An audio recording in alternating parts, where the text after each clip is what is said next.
Hey everybody, you are watching the Cardboard Dungeons video review of the Punishing One expansion for the X-Wing miniature game from Fantasy Flight. My name is Pat, and this ship is a Jumpmaster 5000. The Punishing One title is the name of the ship flown by the bounty hunter Dengar. And along with the Mist Hunter expansion, also from Wave 8, the Scum and Villainy faction now has all of the big-name bounty hunters from The Empire Strikes Back as flyable pilots in the game, which I think is pretty cool. But beyond that, this expansion gives Scum and Villainy their first large ship with a turret primary weapon, which is very cool. And on top of that, it's got an interesting dial that we've never seen before. Now, taking a look at the ship model itself, you can see that it's a kind of odd ship design. Everything is over on the right side, the cockpit, the thrusters, all of that. The ship's peg is even off-center, and if you look down from above, you can see that the left side of the ship actually overhangs the base a little bit. So this thing is all kind of out of whack and off-center, which plays into the maneuver dial, and we're going to jump right into that. Lots to talk about with this ship in this expansion. So the maneuver dial, much was made about this, the first asymmetrical dial in the game. And what that means is that this ship has an easier time going left than going right.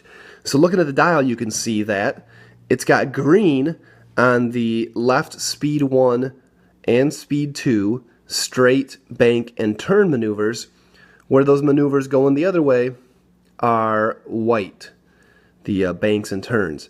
But also, and more importantly, and another first in the game, is this has a Segnor's loop at speed 2 going left, which is white, and the going right is red, as usual for those special maneuvers.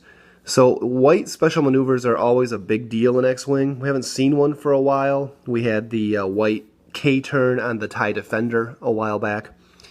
That's very cool. Now, of course, the drawback to this dial is that if you need to clear stress, your opponent is going to know which way you're going to be going, most likely. Although you could throw a straight, speed 1 or 2 straight out there as well. But you're also probably going to favor that speed 2 Segnor's loop, so savvy opponents are going to be looking for that. Alright, let's move on to these stats. The Jumpmaster has an attack value of 2, agility of 2, hull of 5, and 4 shields. Kinda comparable to the YT-2400, being that it's a large-based, turreted ship with an attack value of 2. Not super great, but we're going to see that there are ways around that, or a way around that, here real soon. Now, on the action bar, we have focus, we have target lock, and we have barrel roll. So, again, another large ship with barrel roll, similar to the YT-2400 in that respect as well. Barrel roll, very powerful on large ships. And down on the upgrade bar, now this is interesting. Every pilot, even the generic for the ship, has an elite upgrade slot. So these ships all have an elite upgrade slot, 2 torpedo slots, a crew slot, a salvaged astromech slot, which is also interesting for a large ship to have an astromech, and an illicit slot. So very interesting, good assortment of upgrade options. Now jumping right into the top pilot for the Jumpmaster, Dengar, with a pilot skill of 9. Another big deal here, the second pilot skill of 9 for Scum and Villainy after Talonbane Cobra. Dengar costs 33 points, and his ability reads, once per round after defending, if the attacker is inside your firing arc, you may perform an attack against that ship. So even though you've got your turret and you can shoot all around you, you want to position yourself so that you've got enemies who might shoot at you in your front arc, so you can get this ability off, which is pretty cool and powerful. Anytime you've got a ship that can make an additional attack, like we've seen with Corran Horn and his E-Wing, very powerful and extremely useful, but positioning again is key here. You got to be able to position correctly. That Segnor's loop will be helpful for that, to pull this off. Alright, Trevor, pilot skill of 7, 30 points. His ability reads, the first time you would be destroyed, Instead, cancel any remaining damage, discard all damage cards, and deal 4 face-down damage cards to this ship. So this guy has an extra life, essentially. He would be destroyed, get rid of all the damage, give him 4 back, so he's got 1 hit left, essentially. Take 1 more hit than normal to destroy this guy. And from a completely separate attack as well. So it doesn't matter how much damage gets piled on that would take him out. It all goes away, and he gets 1 more hit. Pretty neat. Not sure that we're going to see a lot of this guy because that ability, it could be great, but it could also mean that the next attack against him is just going to take him out. Okay, and finally for the unique pilots, we have Aroo. Pilot skill of 4 and 27 points. His ability says, at the start of the combat phase, you may assign all focus, evade, and target lock tokens assigned to you to another friendly ship. That's kind of neat and kind of unusual for Scum and Villainy as well. They've been sort of a selfish faction that have abilities that benefit only themselves and sometimes even take things away from their squad mates. This guy is a benevolent pilot. He likes to give away all of his tokens and target locks and whatnot. So interesting. Again, I think Dengar is the breakout named pilot for this set, but I kind of can't really find too much to nitpick with that ability. I guess if you have somebody that needs a bunch of extra tokens to make a big attack, could be cool. Alright, finally now, this is the only non-unique pilot for this ship, the Contracted Scout, 3 pilot skill and 25 points. Now this is a big deal for this expansion. This has been being talked about for a while. Now not only do we have a large ship with a 25 point cost, which means you can field 4 of them in a squad if you want to, but then you've got 4 completely non-upgraded large ships with an attack value of 2 and turrets. It might do okay against some lists, but not the ideal way to go. 3 of these guys at 75 points, and then you just upgrade the heck out of them with a torpedo and extra munitions and guidance chips and astromechs and crew and elites and all that stuff. You've got 25 points to play around with in a build with 3 of these just to use on upgrades. You can get some pretty good stuff out of this, and a lot of the builds that we're seeing are first strike torpedoes with the guidance chips and just dealing out a bunch of damage right off the top, because of course once you get rid of that ordnance, you are still left with these large base ships with only 2 attack and 2 agility. They might not last very long against certain builds. But very exciting and highly competitive. So good to see that Scum and Villainy has a list option in addition to the dual IG 2000s now that we're probably going to see at a high level tournament play. Okay, jumping into the upgrades, there's a whole bunch of them in this expansion. Starting off with a new elite upgrade. This is Rage, 1 point. Uses an action to assign 1 focus token to your ship and receive 2 stress tokens. And then until the end of the round, when you're attacking, you can re-roll up to 3 attack dice. Pretty cool ability. Not super excited about receiving 2 stress tokens, especially with the state of the game focused on stress so much right now. It's going to take a little while to clear that off unless you have alternate means of giving it away, which a lot of pilots do, or shedding it, or even using it beneficially. So it'll be interesting to see this on pilots that don't care about stress or can use stress for other things. So we'll see what happens with Rage. And next up we have a Tani Mind Link. You get 2 copies of this, and we'll see why here real quick. It's an elite upgrade, 1 point, Scum only. This says, each time you are assigned a focus or stress token, each other friendly ship with a Tani Mind Link must also be assigned the same type of token if it doesn't already have one. So, a very cool ability with a pretty hefty drawback. You put these on paired pilots, or if you have multiples of this expansion, you can put them on as many as you want. And every time they get a focus, they all get a focus, but every time one of them takes stress for any reason, they all take stress. So I'm not sure about this. Kind of remains to be seen how useful it's going to be. I think that with the right pilots, this could be very cool. Pilots that don't care about stress, like 4LOM from the Mist Hunter expansion. Okay, plasma torpedoes. We've seen before, these came in Wave 7. K-Wing expansion, the bombers. 3-point torpedo. Attacks with 4 dice at ranges 2 or 3. Needs a target lock and needs you to spend your target lock and discard the card to perform the attack. And then if the attack hits, after dealing damage, you also remove a shield token from the defender. So a potential big hit against ships with lots of shields. All right, now we've got Dengar Crew version, scum only, 3 points. When attacking, you may reroll 1 attack die. If the defender is a unique pilot, you may instead reroll up to 2 attack dice. So very cool. This is the sort of polar opposite of Predator, where you could reroll a die and then you could reroll 2 dice if their attack or if their pilot skill was low. So this goes the opposite way. This is rerolling up to 2 dice if you're going after a unique pilot. Very cool, very thematic. I like that. Dengar, obviously a bounty hunter. Cool picture of him looking at a hologram of the Millennium Falcon. Of course, all of these guys were going after the Falcon in Empire Strikes Back. I like this ability a lot. Pretty cool, and it's a good way to, you can put him on a ship that can carry crew, and you get that Predator ability and without using your elite slot. So you can also have an elite upgrade and then throw Dengar in to get yourself some rerolls. I like it a lot.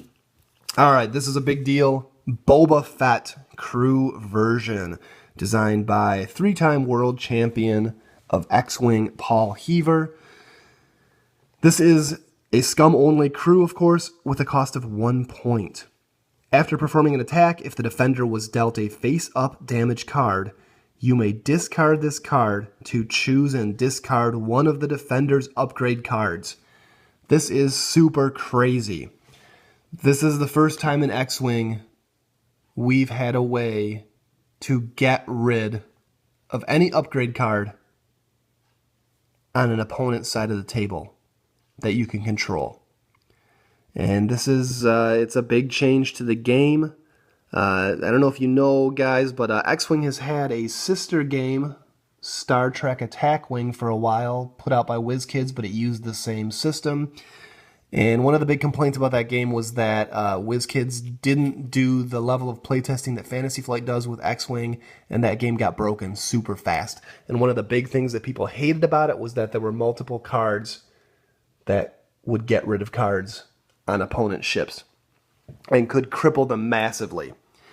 So thinking about Boba Fett here, I mean, being able to take a key card away from an opponent's key ship is huge.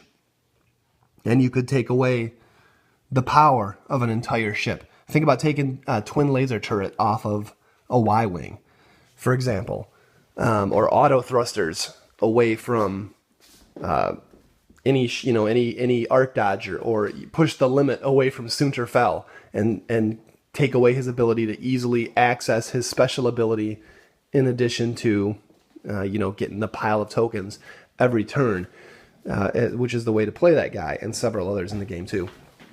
So huge deal, huge ability. Now it is tempered by the requirement that you need to deal a face-up damage card. Not the easiest thing to do in the game, but Scum and Villainy does have some cards that make that easier. You've got the Greedo Crew that helps you accomplish that. There's some other ways to do that. There's some weapons like the Mangler Cannon.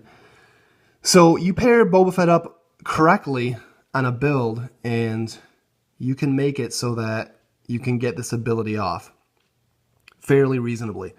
Now, of course, you get rid of this card in order to use it, so it's a one-shot deal. But I think that the benefits, potential benefits, if you use Boba Fett here correctly, far outweigh any sort of drawback. And 1 point for this card.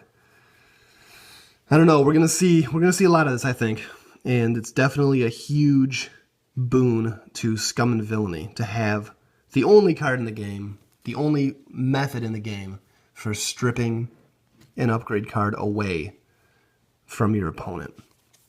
Very cool. We're going to see it a lot. So, huge card. Definitely the MVP upgrade card out of this expansion, as it should be, being that it is Boba Fett. All right, now we've got a unique crew. This is called Gonk. He's a power droid, of course. 2 points. You can use an action to place a shield token on this card. And you can also use an action to remove a shield token from this card to recover 1 shield up to your shield value. So, pretty cool here. Also thematic. He's a power droid. He's slowly building up power and then giving it back to your ship's shields. I can see this being used early in a match. You can use a couple actions when actions don't matter so much to get a couple shields on here, and then later in the game, get them back when it's critical. So, pretty neat. Scum only, of course. So Scum getting another way or a way to regenerate shields, which the Rebels have had for a while in a couple of places.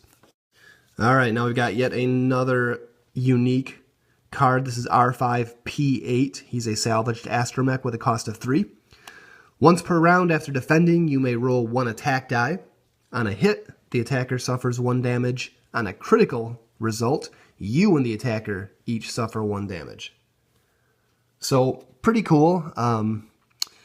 Little bit of free retribution, potentially, against attackers. So I like this a lot. I think we're going to see this guy. And of course, that Scum and Villainy risk versus reward thing happening here. You get a critical hit and you both take damage. But on a hit or critical hit, the attacker takes damage in either case. Alright, we get 2 copies of Overclocked R4. Another Salvaged Astromech with a cost of 1 point. During the combat phase, when you spend a focus token, you may receive a stress token to assign a focus token to your ship. So spend a focus, get a focus back, but take stress also. Pretty cool. And you can use your focus during your attack, and you can get it right back. Hold on to it for your defense as well. All right, Feedback Array has been in the game for a while. This is an illicit with a cost of 2 points. And it says, during the combat phase, instead of performing any attacks, you can receive an ion token and suffer 1 damage to choose 1 enemy ship at range 1, and that ship suffers 1 damage as well. Alright, next up you've got 2 more copies of Guidance chips. We saw this in the Inquisitor's TIE expansion, also in Wave 8. Good to have more copies of this. Very powerful modification with a cost of 0.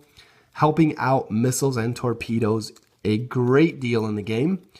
Once per round, when attacking with a torpedo or missile, you can change 1 die result to a hit or a critical hit if your primary weapon value is 3 or higher. Alright, finally we've got the Punishing One title. Jumpmaster 5000 only, of course. 12 points. Ridiculously expensive. Why is it so expensive? What does it do? It increases your primary weapon value by 1. Alright, so it does seem super expensive, but looking back at the point cost of the pilots for this expansion, they're all in the 30s, topping out at 33 for Dengar. So you add 12 to that, it brings him up to 45, brings him in line with the base cost of somebody like Han Solo, who is also flying a large ship with a turret primary weapon and an attack value of 3. So if you want a little extra oomph to your attacks with this ship, it is costly. It brings the base cost up quite a bit, but it does put you in that league with 3 attack value, turret, primary weapon that things like the Millennium Falcon and the Decimator have access to. So Scum and Villainy can have it. It's optional. I kind of like that because you don't have to do it if you want to go a different route and make this thing like a missile boat, or a torpedo boat rather, and not worry so much about your primary weapon. That's cool. I like that you can get a higher attack value without having a drawback like the Outrider had, where it took away your primary weapon completely and made you rely on a cannon if you wanted that 360 degree with a higher attack value. Okay, so that is the Punishing One expansion pack. And I'm just going to come right up and say this. This right here is the best ship in Wave 8. Competitively. So I like the Inquisitor's TIE Fighter, the TIE Advanced prototype, but it's very similar to things that the Imperials have. The Mist Hunter is the Mist Hunter. It's a B-Wing sort of thing. I mean, it's okay, but And the Ghost is its own beast, and we're going to see that pretty soon. Not really sure what to make of it yet. It's difficult. It's a hard ship to fly. It's a hard ship to build out in a squad. It's so expensive. But this here is costed right. It's got excellent actions, excellent upgrade slots. It's got that turret for Scum and Villainy. It's got the title for the 3 attack value. There's so much you can do with it. There's so many ways you can get it into a squadron. You can have it be super competitive. Very good stuff. The White Segnor's loop, the weird maneuver dial is kind of cool. It's just definitely, I think, going to be a high tier ship within the Scum and Villainy faction, but I also think that we're going to see it making some waves out there in the competitive X-Wing world. So keep an eye on this ship and see what people are doing with it. So yeah, there you have it. Highly recommended. Excellent expansion pack. Wave 8 so far has been phenomenal. So much great stuff out of this wave, guys. And I have the biggest ship still to talk about. So we'll see you real soon with that. As always, thanks for watching and see you next time.